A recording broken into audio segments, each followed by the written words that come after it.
बिस्मिल्लाहिर्रहमानिर्रहीम।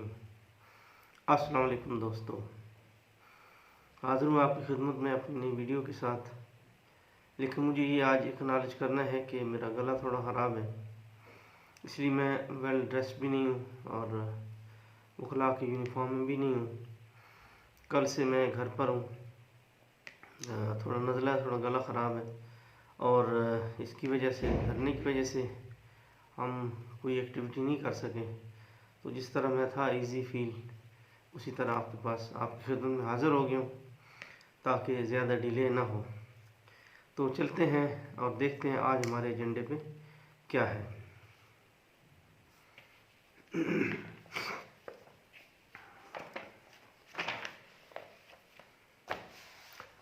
तो दोस्तों, हमने डिस्कस किया था आर्टिकल 11 जो कि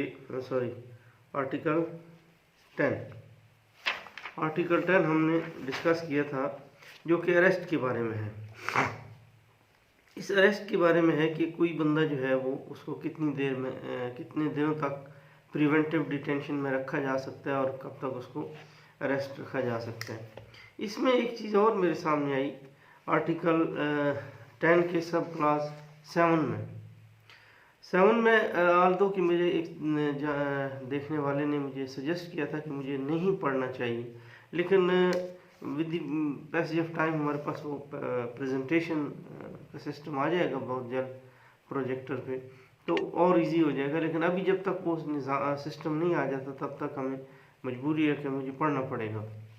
तो ये पैरा 7 है आर्टिकल 1 का। वो कहता है with in a period of 24 months commencing on the day of his first detention in pursuance of an order made under a law providing for preventive detention, no person shall be detained in pursuance of any such order for more than a total period of 8 months in case of a person detained for acting in a manner prejudicial to public order and 12 months in any other case। अब इसकी language में ये जो पहले चंद एक अल्फाज हैं, with in a period of 24 months commencing on the day of his first detention in pursuance of an order made under a law providing for preventive detention, अगर ये ना हो तो भी इस सब क्लास से इस आर्टिकल की सब क्लास की सेहत पे कोई फ़र्क नहीं पड़ता। यानी हम यहाँ से स्टार्ट कर लें, no person shall be detained in pursuance of any order made under law which provides for preventive detention for more than total period of 8 months। मैं इसको इस तरह समझा सकता हूँ कि आपने ये कहना है कि इस आर्टिकल में आप ये दे रहे हैं कि जो बंदा भी प्रिवेंटिव डिटेंशन के नाम पे उसको किया जाएगा अरेस्ट और प्रिवेंटिव डिटेंशन में रखा जाएगा, तो अगर तो अमन आमा का मसला होगा तो उसको 8 महीने के लिए रखा जाएगा और दीगर सूरतों में उसको 12 महीने के लिए रखा जाएगा। उसके अलावा अगर कोई तीसरी सूरत भी है तो उस पर ये अप्लाई नहीं होता, और अगर वो एनिमी है तो उस पर तो बिल्कुल अप्लाई नहीं होता। ये आगे सब क्लास में we need not to discuss that. हमें सिर्फ ये कहना है कि अगर हम इसका मेयर उर्दू ट्रांसलेशन करें तो वो इस तरह बनती है, किसी भी कानून के तहत जो हिफाजती तहवील में लेने की इजाज़त देता हो, गिरफ्तार होने के दिन से गिरफ्तारी के 2 साल के अंदर अंदर कोई भी शख्स 8 माह से ज़्यादा गिरफ्तार नहीं रह सकता, और अगर मामला अमन आमा का हो, दीगर मामलात में यह हद 1 साल होगी। अब इसमें ये जो शुरू में लिखा हुआ है ना कि गिरफ्तार होने से 2 साल के अंदर अंदर, इसका कोई पर्पज़ नहीं है। इससे डिबेट कर ले कोई भी आएंगे एक्सपर्ट कि इसका कोई मकसद बनता है या नहीं बनता। तो ये नहीं कि बनाने वाले ने बनाया है, आई डोंट नो उसने किस तरह क्या सोच के इसको लिखा है ये फ्रेज जो है ये बिल्कुल इसका कोई ये ना, तो या तो ये हो ना कि मैक्सिमम पीरियड 2 साल है, वो भी नहीं है। यानी ऐसे ही शुरू में लिख दिया कि within a period of 24 months from the date of preventive detention. तो ये एक तो चीज़ है। आगे आर्टिकल 10A वो मैंने डिस्कस कर लिया था कि वो चीज़ है जी कि उसको ड्यू प्रोसेस देना चाहिए। आर्टिकल 11 स्लेवरी के बारे में है कि स्लेवरी बिल्कुल नामुमकिन है, उसको नहीं किया जा सकता और रिवाइव किया जा सकता है, और ना ही ह्यूमन ट्रैफिकिंग की जा सकती है, यानी बंदों की सेल परचेज नहीं हो सकती। लेकिन अनफॉर्चुनेटली इसमें दो चीज़ें हैं, एक स्लेवरी है और एक लेबर भी है। मुझे अफसोस के साथ कहना पड़ रहा है कि हमारे माशरे में स्लेवरी एक तरह से चल रही है, उस पर बाद में बातें। आगे इसका आर्टिकल सब पैरा 3 है, आर्टिकल 11 का, no child below the age of 14 year shall be engaged in any factory or mine or any other hazardous employment. तो ये है जनाब। अब इसमें स्लेवरी को तो प्रोहिबिट कर दिया गया, फोर्स लेबर को भी प्रोहिबिट कर दिया गया, लेकिन जब किसी को आप एक्सप्लॉइट करते हो, उसकी गुर्बत को या उसकी किसी मजबूरी को, तो वो किस में आएगा? वो एक्सप्लॉइटेशन भी हमारे आइन में वो भी मना है। लेकिन हो क्या रहा है कि भट्टा मालकान क्या करते हैं, वो एक लेबर है, उसको उठाते हैं, उसको एक पेशगी देते हैं, उसको जब पेशगी दे देते हैं उसके बाद वो काम शुरू कर देते हैं। अब अगर उन्होंने कहीं और जाना है तो वो उनमें से एक बंदा किसी दूसरे भट्टा मालकान के पास जाता है, मालिक के पास जाता है, उससे कहता है कि यार मेरे ऊपर 5 लाख की पेशगी मैंने ली हुई है, तुम वो 5 लाख तुम दे दो, लाख और दे दो, यानी 6 लाख दे दो, तो हम तुम्हारे पास आ जाते हैं। वो उनके 5 लाख देता है और उनको अपने भट्टे पे ले जाता है। सिमिलरली यही तरीकाकार जो है ये सिंध में आरियों के साथ होता है, यानी वो एक ज़मींदार की ज़मीनों पे बैठे हुए हैं, उससे उन्होंने एडवांस लिया हुआ है और वो एडवांस वो नहीं दे सकते, लिहाजा अगले ज़मींदार के पास वो जाने से पहले उससे ज़्यादा एडवांस लेके इसको दे देते हैं। ये एक माशरती बुराई है, लेकिन आइन में इसकी गुंजाइश नहीं है। इसी तरह बच्चा जो 14 साल से छोटा है उसको ना तो किसी माइन में, किसी हैजर्डस एम्प्लॉयमेंट में नहीं रखा जा सकता। आगे जनाब आर्टिकल, इसमें एक चीज़ और है, सब क्लास 4 है, जो कहती है कि किसी कानून के तहत, जैसे आपने रखा है कैदी हैं, कैद बामुशक्कत है, तो ज़ाहिर उनसे कोई ना कोई मुशक्कत तो करवाई जाएगी, वो उनको आप करवा सकते हैं। कंपलसरी सर्विस है, जैसे आपने कोई सर्विस बॉन्ड भरा है कि जी अगर मुझे ये डॉक्टरों का मैं कोर्स करता हूँ मेडिकल कॉलेज में, किंग एडवर्ड में या किसी ऐसे पब्लिक के कॉलेज में पढ़ता हूँ, उसके बाद मैं 5 साल हेल्थ डिपार्टमेंट में सर्विस करूँगा, वो किया जा सकता है। सरकारी मुलाजमों को किसी कोर्स पे भेजा जाता है, किसी स्पॉन्सर्ड स्टडी पे भेजा जाता है, उसके बाद कंपलसरी सर्विस करवाई जा सकती है, उस पर ये जो है लागू नहीं होता। जो आर्टिकल 12 है जनाब, वो है no law shall authorise the punishment of a person for act. इसको मैं सिंपल वर्ड्स में बता देता हूँ कि ये इसका जो आर्टिकल 12 का सब क्लास है, वो कहता है कि कोई भी पनिशमेंट है वो कानून के तहत होगी। अगर एक एक्ट जो आज हुआ है और वो आज आइन में या लॉ में वो पनिशेबल नहीं है, तो वो कल अगर कोई ऐसा कानून आ जाता है जो उस एक्ट को जो मैंने आज किया है, आने वाले कल में वो अगर वो काबिल सज़ा बन जाता है, तो कल से सज़ा होगी। अगर मैंने इससे पहले जो किया है उस पर सज़ा नहीं हो सकती, यानी लॉ अप्लाई होगा रेट्रोस्पेक्टिवली। जो जराइम हैं आइडेंटिफाइड है, उनकी एक पनिशमेंट है, उनको ये नहीं आप कह सकते कि ये जुर्म जो है ये जनवरी में हुआ है और इसको काबिल गिरफ्तारी या काबिल दस्तअंदाजी पुलिस बनाया गया है जून में, तो आप जुलाई में जाके उसको अरेस्ट कर लें कि वो जो तुमने जनवरी में किया था। अगर वो जुलाई में वो जुर्म बना है, जून में बना है, तो जुलाई में गिरफ्तारी हो सकती है, जून में हो सकती है, लेकिन माजी के एक्ट के ऊपर ये लागू नहीं होता। ये इसका लुबे-लुबाब है। अच्छा, दूसरा है कि अगर कोई पेनल्टी है, जुर्माना है 10,000 रुपया, तो उसको बाद में कोई आने वाला कानून जो है वो 12,000 कर देता है, और वो उससे पहले हुआ है तो वो पेनल्टी भी उतनी होगी जितनी कानून उस वक्त कहता था, आज के हिसाब से नहीं होगी।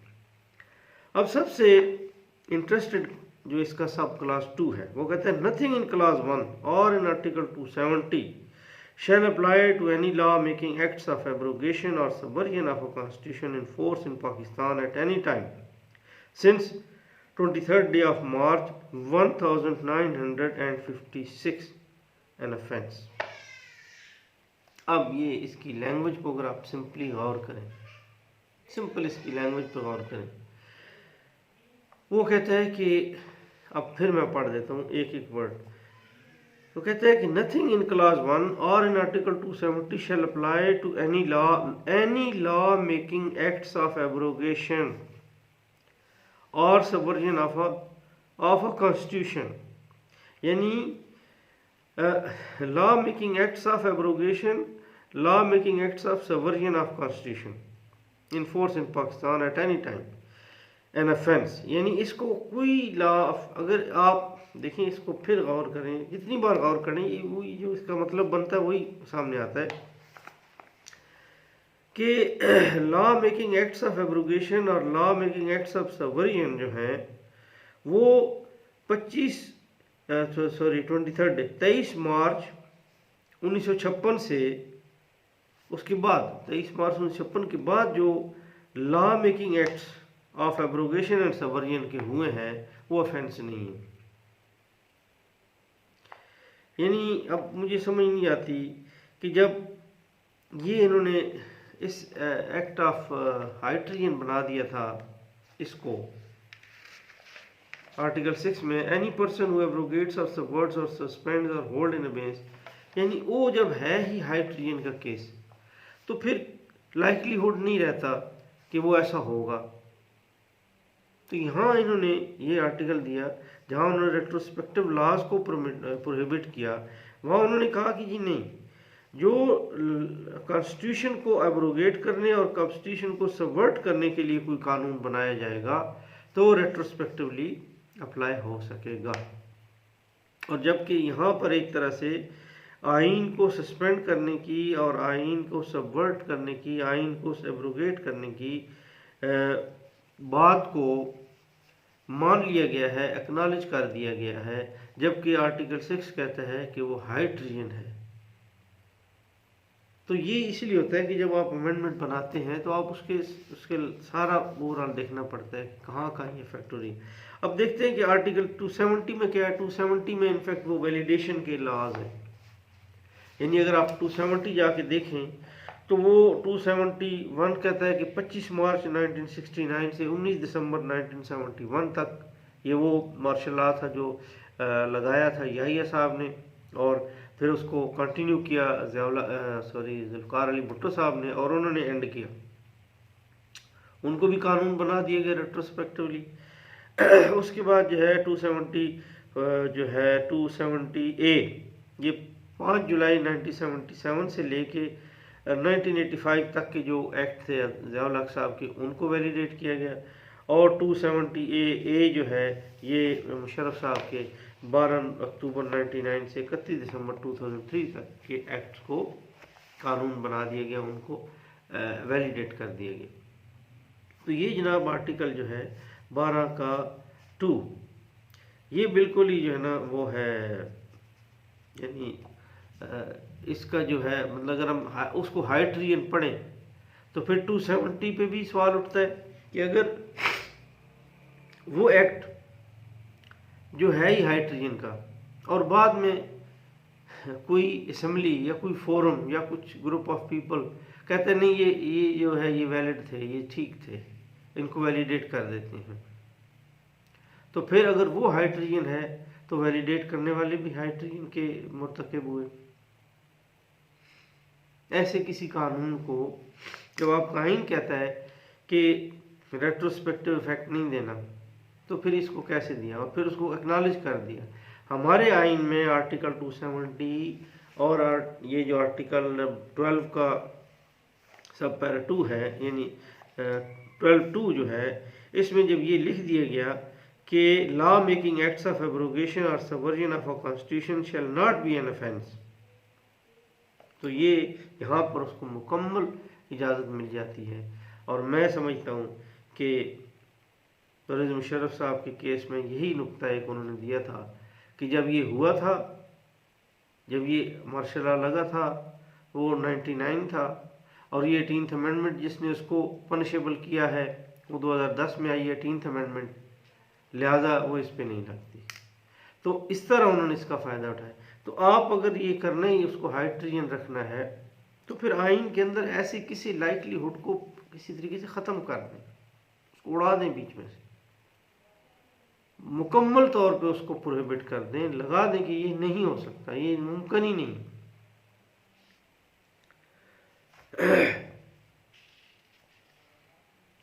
आर्टिकल 13 बहुत ही सिंपल सा है।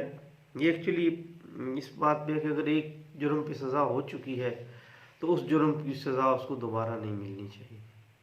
लेकिन हमारे यहाँ तो होता है ना जी, यानी एक अफसर है किसी महकमे का, उसने कोई गलती की, उसको सज़ा हुई, उसके बाद जब उसका प्रमोशन आता है तो कहते तेरा रिकॉर्ड ख़राब है, उसको दूसरी सज़ा मिल गई। डिनाइल ऑफ प्रमोशन भी एक सज़ा है। या कोई भी एक गलती हो गई, उस पर सज़ा हो गई, उसके बाद उसको फिर वो मार्क कर लिया जाता है। जैसे हमारे यहाँ जुडिशल सिस्टम भी समटाइम ये कहता है कि जी इसका ट्रैक रिकॉर्ड ख़राब है, माजी में भी ऐसा करता है, आदि मुजरम है।